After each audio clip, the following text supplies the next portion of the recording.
Peoples party کو 57واں یوم تاسیس بلاول بھٹو نے کے پی حکومت کو شدید تنقید کا نشانہ بنایا، ساتھ ہی وفاقی حکومت کے چند فیصلوں کی مخالفت بھی کر ڈالی ہے۔ تفصیلات جنید جاوید کی رپورٹ میں۔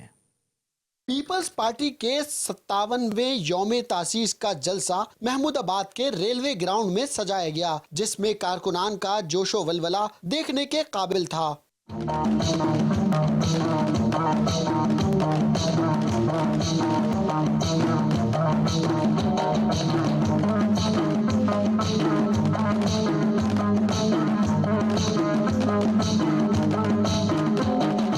بلاول بھٹو زرداری نے جلسہ گاہ کی عوام سے بذریعہ ویڈیو لنک خطاب کیا اور کے پی کے حکومت کی سازشوں سے پردہ اٹھایا۔ کہا 100 لاشیں کے پی کے میں پڑی ہیں اور وہ لاشیں اسلام آباد میں ڈھونڈ رہے ہیں۔ انہوں نے کہا اسلام آباد میں جو کچھ ہوا وہ سیاست نہیں کچھ اور ہے۔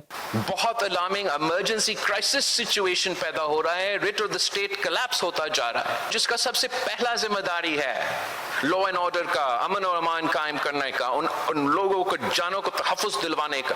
وہ صوبائی حکومت اور ان کا چیف منسٹر ہے، اس کے بجائے کہ وہ ان دہشت گردوں کا لا اینڈ آرڈر سچویشن کا، اس کرائسس کا، اس ایمرجنسی کو ایڈریس کرے، وہ اپنا ہی وفاق پہ حملہ آور تھا۔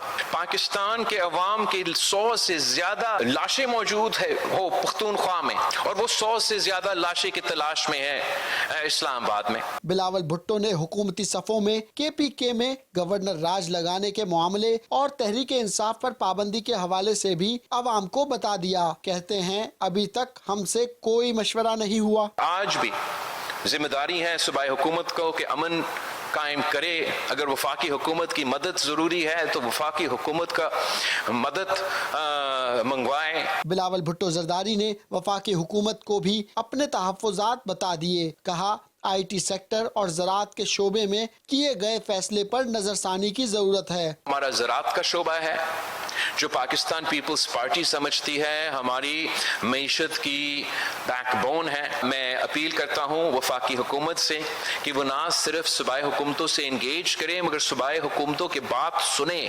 دنیا میں پاکستان کی معیشت کو وائبل رہنا اس شعبے پہ بہت ریلائی کرتے ہیں، اور وہ ہمارا آئی ٹی کا سیکٹر ہے۔ جلسے کے اختتام پر آتش بازی کا بھی مظاہرہ کیا گیا۔ بعد ازاں میوزیکل نائٹ کا بھی پروگرام کیا گیا۔